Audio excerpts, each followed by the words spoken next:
Welcome everybody to the White Boy of the Year channel. Yes, today we are going to be ranking every single Breaking Bad and Better Call Saul season combined. So we're going to be doing both of them mixed into one. As you'll find out as this video progresses, it would have been very boring to just do a Breaking Bad ranking because of the order of my list. It's not a very interesting order for Breaking Bad specifically, but Better Call Saul has an interesting order, so we will be combining the two of them. It makes the list more interesting. Yeah, we'll get right into it. Worst to best, every season ranked in the Breaking Bad universe. Starting off in last place, we have Better Call Saul Season 2. I hate to put anything in last. Obviously I have to, but there's not a true bad season amongst any of the shows, so it kind of sucks to be slandering it, but you know, it's okay. It's extremely difficult for me to pick between the two shows which one is my favorite. They are both like tied neck and neck for that number one spot. So believe me, I love these shows more than anything. I talk about them all the time. It's kind of ridiculous how much I talk about them. So trust me, I've got a lot of love for this, even the worst season. So we're going to start with Better Call Saul Season 2. I view this season as a gap season. It's kind of the aftermath of what happened in Season 1 and largely setting up Season 3. I believe the primary purpose of this season was genuinely just to set into motion the events of Season 3. Season 1 has its own things going on, its own ups and downs, and kind of contains a story within itself. And then Season 2 just kind of feels like what needs to happen in order to make Season 3 happen, which is what's actually being worked towards. But it does have good moments. Obviously, there are good episodes in this. Most notably, Price's Squat Cobbler video, I would say, is better than Ozymandias. I would argue that the Squat Cobbler video is the single greatest piece of media that has ever been produced within the art form of network television. Price's Squat Cobbler video remains at the top, remains at number one. I would say that. So that is obviously a plus if it's got something better than Ozymandias. So, you know, all power to Season 2 for that. I did find the cartel plot to be a little bit convoluted and confusing within this season. Honestly, not just the cartel plot, kind of most of it dragged a little bit and was just a little unnecessarily confusing, in my opinion. It was kind of unclear what was going on with the cartel, in my opinion, and Mike. Like, their kind of back and forth was a little awkward to me, how they handled it, so I tried to find meaning in things that didn't seem to have as much meaning as I was looking for. Still not bad, of course, just not exactly what I was looking for. It does have a very, very strong ending stretch, though. Those last two episodes are the best two episodes, in my opinion.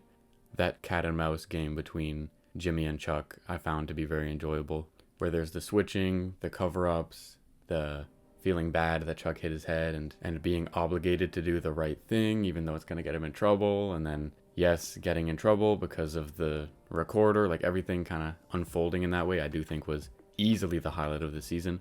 Also give a shout out to Gloves Off. That was a fun episode with Mike versus Tuco with a pretty creative solution. So Season 2, the worst of the series, the worst of this universe, but overall still not even bad. Now coming in at number 10, we have Better Call Saul Season 1. Some people are really high on this. Some people rank this very high, which I'm a little confused about. I do think it's a very solid start to the show, and I think it introduces the change of pace from Breaking Bad very well. It becomes clear that this isn't going to be the same type of show, even though I'm tired of hearing people talk about how slow this show is, because it's not slow. Your brains are just all rotted. It's literally not slow. So I'm tired of hearing that complaint. If you can appreciate that artistry, that is a you problem, not a problem on the show. But anyways, a little bit of a tangent there. I do really like what this show does to start off. If you start watching this immediately after finishing Breaking Bad, the stakes are a lot lower. You don't got the Nazis trying to kill you and all that craziness going on. You've just got poor lawyer that doesn't like his brother's firm trying to scam people out of their money with a couple skateboarders. Like, it's not as serious as the end of Breaking Bad was, or the future of this show will eventually become. It feels actually like the same show up until Season 6 in spite of that, though. The way it's shot and the way the characters are handled does actually make it feel like it's the same show, even though the stakes develop so much more. And I can't pinpoint exactly why it succeeds so well at doing this, because even going from Season 4 to Season 5, they switch the camera they're using to be wildly different looking. Like, the entire show just ends up looking way different. It looks like grainier and darker, and it still feels like the same show, which is very impressive. I'll get into the difference in that with Breaking Bad soon, but from my perspective anyways, it does feel very synonymous with the future seasons, and it feels like there's a good amount of continuity there. And there are some absolute gems though in this season. Like, it is on the weaker end, but there are some all-time episodes in here. I'll talk about them in a moment, but this has amazing stuff, so don't count it out. It's still very enjoyable from front to back. But it has the worst and most underwhelming ending of the series, for sure. Though this as a whole is a better season than season 2 is, season 1's ending pales in comparison to season 2's. The second to last episode of season 1 is better than anything season 2 does, but the actual proper ending, the way this story ends for season 1, is just underwhelming. It feels like there needed to be more. It doesn't really feel like a season finale. But 5-0 and Pimento are those gems I was talking about, those all-time episodes, both of which are 10 out of 10s. I cannot overstate how amazing these are. 5-0 specifically, when I was watching this show for the first time, 5-0 was the episode that made me stop and think afterwards and go, oh my god, this is amazing. Like, what I'm watching is amazing right now. Because prior to that episode, I wouldn't really think of these shows episode by episode. I wouldn't stop after one and evaluate the specific episode I just watched. I would think about the season as a whole, or the show as a whole, or just what was happening overall. I wouldn't really separate it by episode. But when 5-0 finished, I was like, Jesus Christ, that singular episode was one of the best things I've ever seen in my life.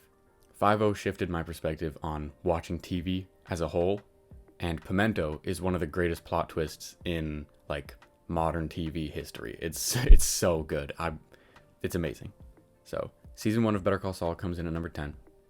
Coming in at number 9, we have Breaking Bad season 1. And this was a perfect start. This is kind of a little bit of a step up, in my opinion, from the last two entries. I think this started off the series perfectly. I wouldn't really change much of anything from this season. I do have an episode that comes to mind as handedly my least favorite, but every single episode in this season is essential and serves a specific purpose. Because this is such a tight and short season of only 7 episodes, each episode feels like it has a central theme and a central goal for what it's trying to accomplish and what it does accomplish. And you look at the pilot, you've obviously got setting everything into motion. You've got an episode dedicated to introducing Gretchen and Elliot and showing us more of Walt's backstory. You've got an episode dedicated to introducing Tuco and upping the stakes. Like, literally every single episode feels like it has its own thing. And it is actually hilarious. I do not remember this being as funny as it was until I rewatched it. It is so funny. Like, I was actually crying at certain parts. It's just so funny. I don't know why that part doesn't get talked about enough. It's actually hilarious. So that aspect just adds even more to it. And in contrast to what I had just said about Better Call Saul season 1, this feels like an entire different show from season 3 and beyond. Like, season 1 feels like it kind of is similar to season 2, but season 3 and up, it feels like an entire different show. If you compare an episode of Breaking Bad from season 1 and an episode from like season 4 or 5, you literally will feel like you're watching something different. The stakes are so different. The way everything is handled is different. The characters have changed so much. Everything feels like it exists in a completely separate space, as opposed to if you take an episode from season 1 of Better Call Saul and compare it to an episode of season 6, they feel very cohesive and they feel like they are part of the same thing. So I'm not even sure if this is a negative or a positive, the fact that it feels different, but I do just think it's interesting and something of note to consider. And it should have ended with Grilled. I know there was some kind of issue with like the contract with the TV or some kind of TV programming issue or whatever that problem was. I know there was some kind of problem that stopped this from happening, but it feels very clear that it was supposed to end with Grilled. Like, the distribution of how many episodes were in each season lines up better that way. The storylines line up better that way. Like, it's very, very obvious that it was supposed to end with Grilled, but it didn't. And that's fine. I mean, it's not the end of the world. You're still getting the same episodes anyways, just they're labeled under season 2 instead, even though they're really season 1, but still not bad.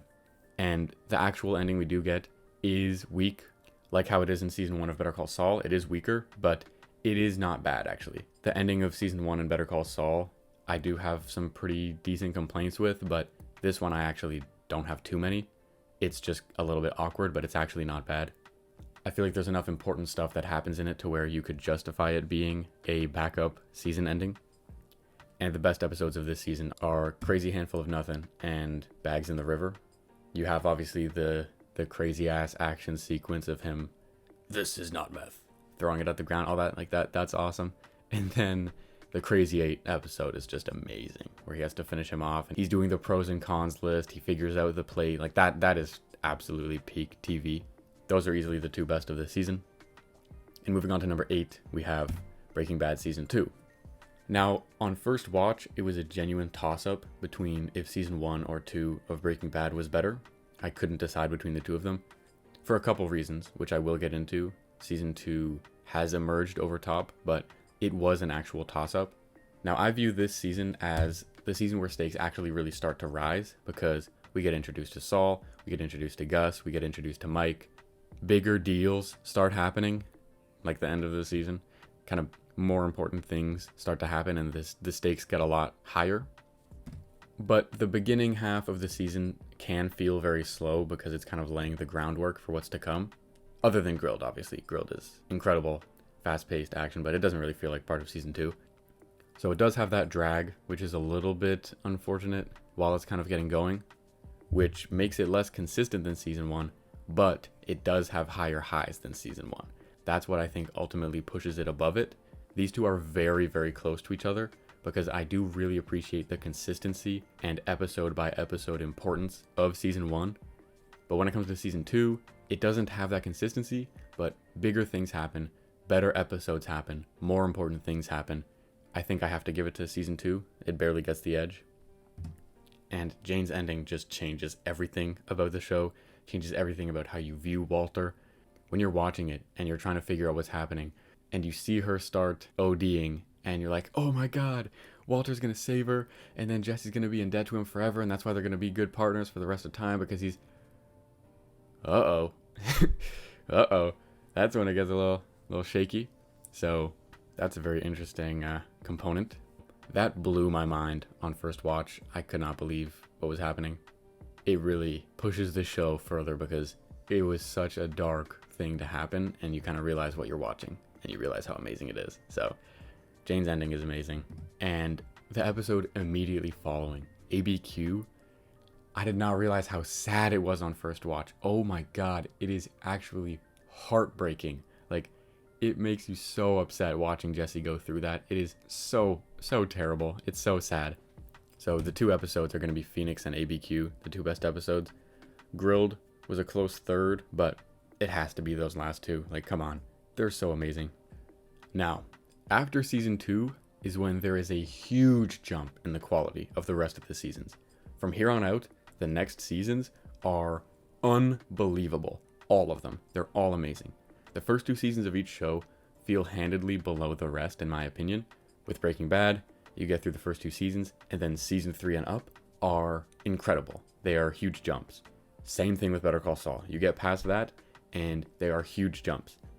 So the gap between 8 and 7 is enormous, and coming in at number 7, we have Breaking Bad Season 3. This is the beginning of the Gus era, truly. I know he's introduced at the end of Season 2, technically, but this is when the Gus era is really getting going, and it is a huge leap, like I said, from the previous entries. This is when it really goes from one of the best shows of all time to the best show of all time, handedly.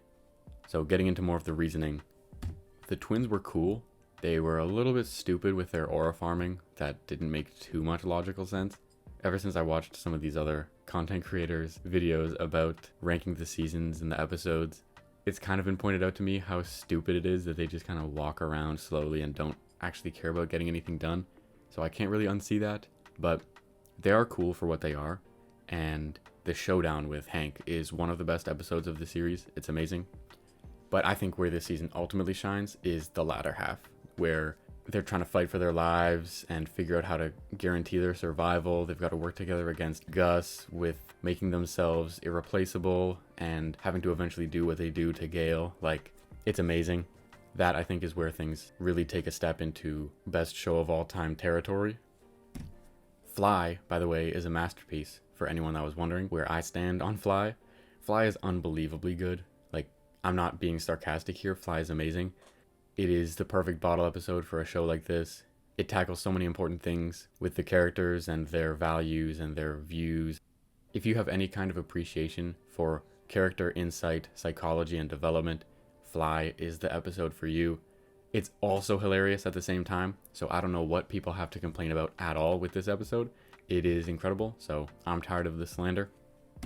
And the 2-episode ending of this season, the way these 2 episodes go hand in hand, spoiler alert, the 2 best episodes of the season, Half Measures and Full Measure, are just incredible. I do think Half Measures is better because I love the action in the ending where Walt unpredictably runs them over to save Jesse. Like, that's insane. I think that was one of the coolest moments of the show. Probably up until that point, the second biggest subversion of your expectations, excluding Jane.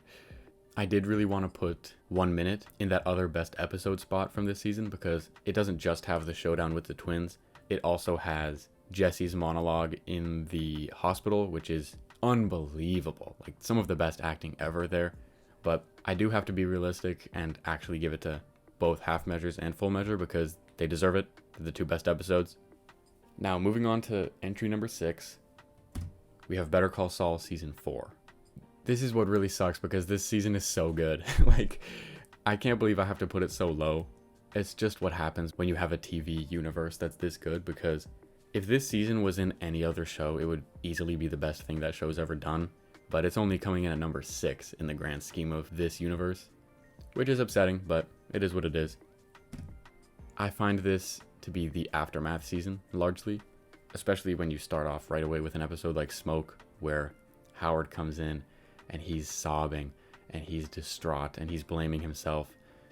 As a psych major, what makes this season, I mean the entire show as a whole, but this season specifically, so attractive to me is how each character handles grief. Showcasing how each character handles grief is such an incredible peek into their psychology and an amazing window into their personhood. I love looking at these types of things and analyzing it. Following Chuck's death, I view Howard's reaction as putting too much blame on himself, unhealthily. I view Jimmy's reaction as putting not enough blame on himself, unhealthily. And I think that Kim finds the healthier middle ground of understanding her role while not putting too much emphasis on it being her fault. She lets her emotions show, she's honest with herself about how she feels following his death, and she understands that to some degree she played a role in the grand scheme of things, but she doesn't unfairly burden herself with the responsibility of his death like Howard does, and she doesn't say that it doesn't matter that he's dead like Jimmy does. Kimberly Wexler is the GOAT. Long story short. Justice for Werner, though, because the cartel plot of this season is one of the best ever, especially when we get introduced to Lalo later in the season. That just ups it to a whole different level. I do believe, though, episode by episode, it is a slower season. The first half isn't anything to write home about, generally. It is still obviously incredible TV, like, let's get that straight, but I do think it was slower up until the ending, because I think that this is the best season finale of the whole show. I think it's even better than Saul Gone. I have Winner as one of the best episodes in any TV show ever. I do plan on doing a ranking of every single episode amongst both of these shows, so stay tuned for that because that's going to be a long one down the road. But I'm not going to beat around the bush. Winner is literally one of the best episodes ever made. So that's what gets tricky when looking at this season as a whole, because it has an episode like Winner and a last couple episode stretch of Kushada, Wiedersehen, and Winner. But the rest of the season up until that point isn't anything all too crazy, so I can't go above and beyond with what I say about it.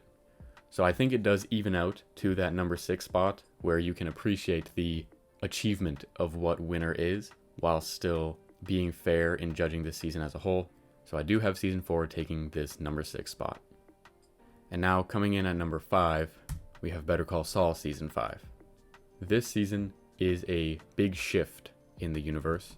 It is the beginning of the Saul Goodman era, and it is marked by a darker, grainier camera choice, and it is immediately apparent how Jimmy has changed. It does feel largely like a setup for season 6, in my opinion. A good amount of what happens in season 5 feels like it's setting up what happens in season 6, the same way a lot of what happens in season 2 feels like it's setting up for season 3, but this time it is actually still incredible in itself. I love this season for itself. The problem with season 2 is that it only really felt like it was serving the purpose of setting up season 3 without having too much going on within itself. This season does set up a lot of season 6, but it has some of the best episodes of the entire show within itself. So there's a big difference there. I believe it is better than season 4 on an episode by episode basis. I think the whole of season 5 is better than the whole of season 4, but the ending is not really comparable to Winner in my opinion. I do still think it's amazing. I do still love that last episode stretch of this season, but the season finale itself I don't think comes too close to Winner. So it's kind of entire great season versus a good season with the best ending ever. You gotta weigh your options, and I think I am gonna value the consistency of this season here at this spot specifically. And the best episodes of the season are Bagman and Bad Choice Road in my opinion. Bagman is one of the best action masterpieces ever made. Like, this is a magnum opus of action TV. It's incredible. And Bad Choice Road is so intense and just incredibly memorable. This season achieves a lot of amazing stuff, and it's going to come in at number 5.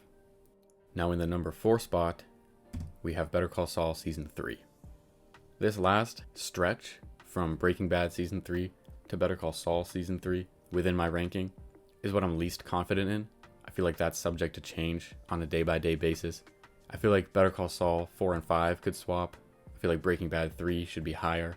It's kind of all over the place, but this is the ranking I settled in with for the video. This is Jimmy versus Chuck at its peak. This is what the first 2 seasons have been building towards, what the season finale twist of season 1 and all of season 2 has been building towards. What we have been waiting for, everything with the 2 of them, takes place in this season, and it is incredible TV. It is very heavily a lawyer-centered season, which I'm not complaining about. The cartel side is still great, but I think it was important to have this lawyer-centric season to focus on the Jimmy and Chuck stuff, because it was very much the forefront of importance here. Forfins porpenses, for those who know. The cartel plot is also very goated. Like I was saying, it shouldn't be slept on, especially Slip and the cartel side of Lantern with what happens with Hector, I think is amazing.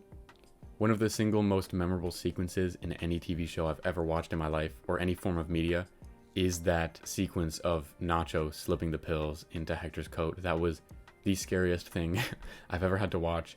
I was sweating, as were they in the scene. It was nuts. That's so stressful. So good on them for making something that intense. I am not crazy. That rant alone merits this season having the number 4 spot. I was tempted to put the entire script of the rant in that spot just for fun, but I mean, come on, Chicanery is one of the best episodes of any TV show in the history of the universe. Like, there is not a second of wasted time in that episode. It is just flooring it from the second it starts, and I actually adore it. It's so good. That is a one-off episode that you can just put on after you've watched the show and just appreciate how good it is, which is complemented by an actually haunting and very disturbing ending. I don't know how they managed to achieve such a horrific feeling that you get when you watch Lantern, but for someone that you hate so much, for you to watch him tear apart his home and be genuinely disturbed and horrified at what's happening, where you're just confused and upset and disappointed and disturbed as you watch him tear apart his home, I don't understand. It feels like it's gore. It feels like you're watching gore or like body horror, because I guess his house has become synonymous with him and feels like an extension of his character, you could say, but watching him destroy the house feels like you're watching him kill someone.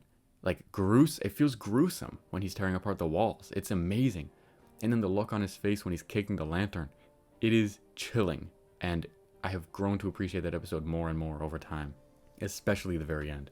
So I think it achieves a lot of incredible things, and Chicanery and Lantern, to the surprise of absolutely nobody, are the 2 best episodes of the season.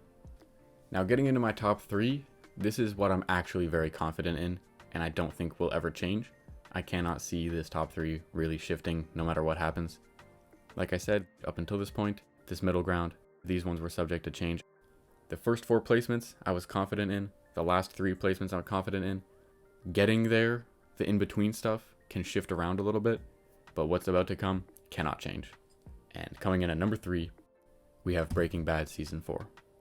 I would say that this is the most iconic season of any TV show ever. Everybody knows about the Gus season. This season made Gus my favorite character on my first watch. After watching Breaking Bad, my favorite was very easily Gus. Now it has changed and my favorite is Mike. Gus is still in the number 2 spot, don't worry everybody. But everybody knows about this season. Everybody knows. Every parent knows about him walking out with half the face off. Like everybody knows about it. It's so good.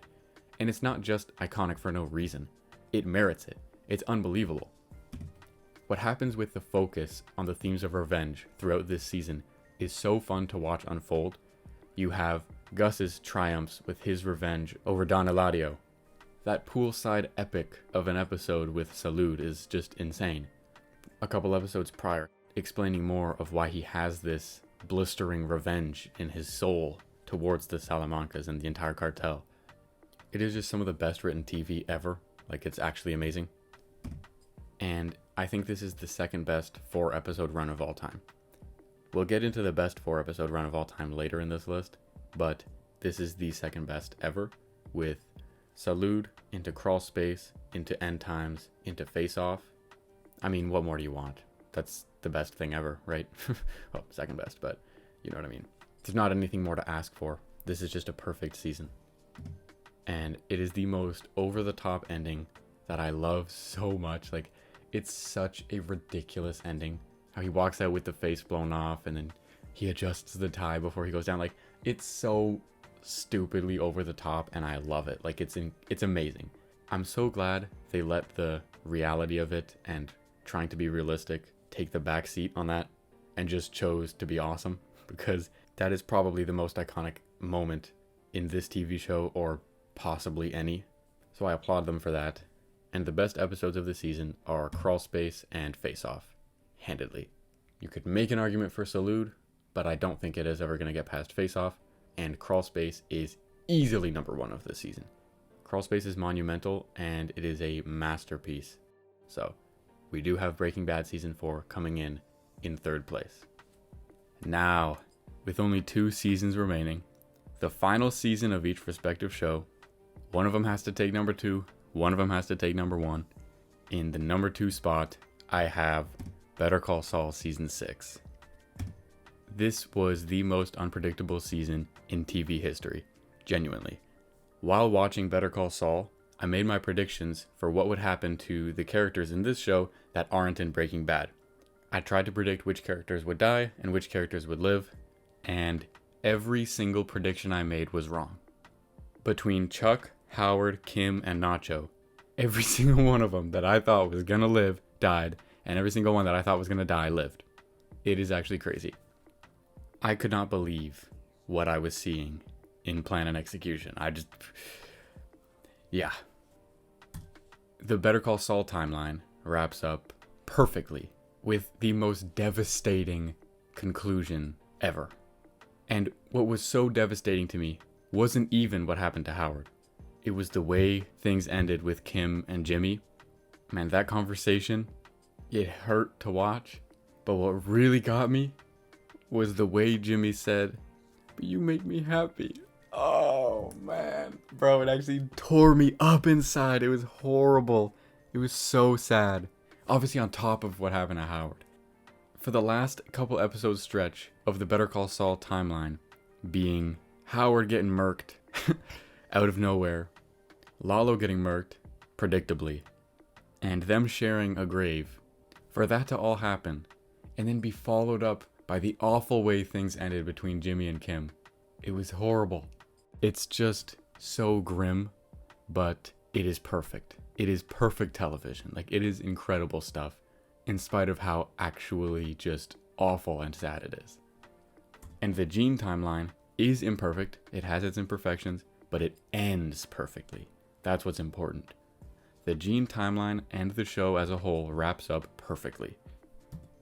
Jimmy's ending contrasting Walter's ending is incredible. I think it is incredible stuff.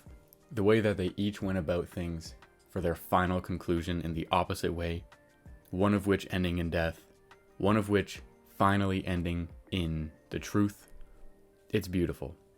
Getting there, getting to Saul gone, was a little bit bumpy. It was a little bit confusing where things were going, and it felt strange to have the fate of the entire Breaking Bad universe in the hands of a bunch of characters that we don't really know or care about yet. But I trusted the process, and when Kim came back, I knew it was going to be good, because Kimberly Wexler is the greatest TV character like ever. I knew it was going to be good, and obviously it was. It was amazing. And I love this ending for Jimmy. I think it is the perfect ending that he needed, and it is the most satisfying thing for his character arc. I absolutely love it. It is a flawless ending to the greatest show of all time. This entire season, front to back, is incredible. There are so many insane moments, and oh my god, can we talk about Rock and Hard Place? My god, man, it's so good. That is one of the best monologues I've ever heard in my life out of Nacho. I was just blown away. I was absolutely blown away by what I was seeing there. I believe looking at my top 10 episodes in the whole show, most of those spots are taken up by episodes in this season. There are so many standouts, including Plan and Execution and Saul Gone, obviously, but also Fun and Games, Rock and Hard Place. Point and Shoot, I believe, is a little bit below those other two I've listed, but is also amazing. It's so good. Better Call Saul Season 6, coming in at number 2, which leaves only Breaking Bad Season 5 at number 1. This is why I was saying that if I did only a Breaking Bad ranking, it would be a very boring video, because my ranking is 1, 2, 3, 4, 5. I mean, can you even really argue with that ranking? I don't think so, but it is what it is. Walter is finally honest with himself. A topic that is actually mirrored in the finale of Better Call Saul as well. Walter truly does go about being honest with himself in different ways. First, he tells Jesse that he's in the Empire business. He shows his true motives. He's honest about them. But most notably, when he finally tells Skylar, I did it for me. That whole speech. I don't know if you can really call it a speech. It was like 4 sentences, but that interaction there is so satisfying. You watch that, and not only is it like emotional and amazing, but you feel a weight lifted off you. And what's sad about his character is that him saying that makes you realize that this is the end for him. Because you realize that it would have to mean that it's the end of his life in order to get him to actually be honest with himself. It's crazy. You hear him being honest with himself and you know things are over. You know it's the end. So if I had to break this season up into 5A and 5B, 5A would rank in below Breaking Bad Season 4, so that would come in at the number 4 spot, and 5B would rank in at number 1. I do think the two of these combined, just calling it one ultimate Season 5, is overall the best season of either show, and it is incapable of being overglazed. Because if I think, man, am I going too crazy with the glaze for this season? Nope. I think about Baby Blue playing at the end, and I'm like, nah, I can't overglaze it. I can't do too much when I'm praising this. Like, it's perfect. It is literally perfection. This is what has the best 4-episode run of all time. Tahaj into Ozymandias, into Granite State, into Felina is absolutely unbelievable. On first watch, Felina was my favorite. It was above Ozymandias, but I believe now Ozymandias has swayed me and is now my number 1 of the season. Man, there is way too much peak in this one season. Even aside from that 4-episode stretch, Dead Freight, one of the greatest action episodes ever. Oh, and Say My Name with Michael. Michael, is that you? God. It's devastating again. Both times the shows are devastating, but they are amazing. They are the peak of TV, and it is the flawless ending to the greatest show of all time. Once again, I don't know what to pick between Breaking Bad or Better Call Saul for being better than the other. So I said that both of them have flawless endings, and both of them are the greatest show of all time because they are. That's just how it is. The 2 best episodes are, without any shock to anybody, Ozymandias and Felina. I have Breaking Bad Season 5 coming in at number 1. Now, while that is it for the ranking, of course we have the White Boy of the Year runner-up award race. Things have been a little bit stagnant right now. There hasn't been too much motion going on in the white boy community as of late, because Timothée Chalamet is permanently banned from this award for being disrespectful to women, and Alex Caruso is permanently banned from this award for being an Oklahoma City Nazi. So those two have been kind of in the media recently, with Caruso having high-scoring games and Timothée Chalamet for some reason being posted all over the place for being at a Knicks game, even though it's pretty obvious that he's always going to be there. But that means that things have kind of been stagnant. Justin Bieber at 3 still, Gosling at 2 still, and Cooper Flag at 1 still. I do genuinely believe that some things are going to get moved around pretty soon. You know, I'm feeling like Spider-Man because my whitey sense is tingling. I can feel it in the air. Something is different. There's going to be a shift in the tides in the White Boy of the Year race. I can tell. It's like I can smell it. I don't know. There's something about it. Something about the air is different right now. There's going to be a new white boy coming on the scene that's going to take this race by storm. Make sure you keep tuning in. See what happens with that. And as always, I appreciate you, and I hope you enjoyed. Thank you for watching the White Boy of the Year. That's all I got.